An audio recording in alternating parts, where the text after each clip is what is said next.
Alam mo, nahihiya akong aminin ito But I have to, para maging aware ka din.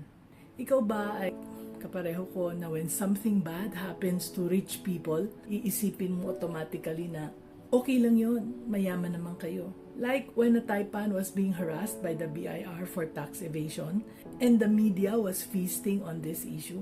Or when another Taipan's young son committed suicide. And again, it was feasted on by the media for days. Alam nyo, nakakahiya. I automatically thought, okay lang yon, mayaman naman kayo.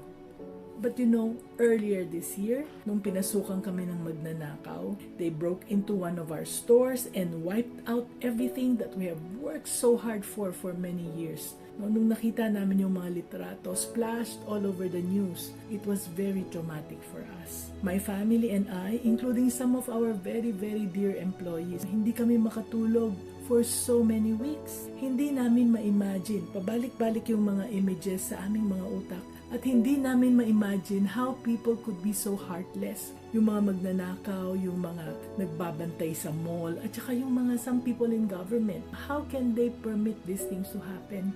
Most especially, meron pang nag-comment sa amin sa social media and sabi, okay lang yon, mayaman naman kayo. Alam nyo, at that time, when that happened, it was a wake-up call for me. Hindi naman ako Taipan, pero at that moment naramdaman ko yung sakit ng mga nararamdaman ng mga Taipan. Hindi naman ako mayaman. I'm not mayaman at all. But some people may think that I am mayaman just because I'm a business owner.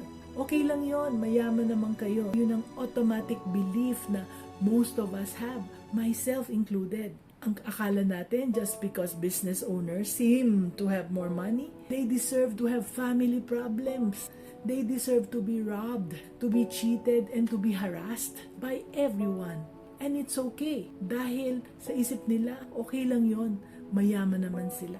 Now, being on the receiving side of this comment made me realize that yung mga Taipan are just human like I am.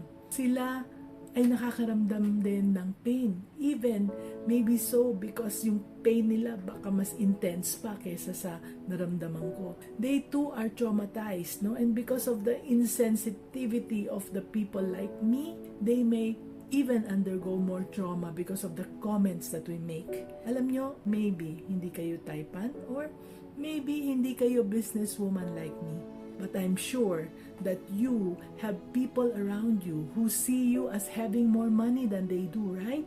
So what would you feel if you knew that when you are hurt because of one reason or another, that deep in their hearts, they are just thinking, okay lang yon, mayaman naman kayo. Anong mararamdaman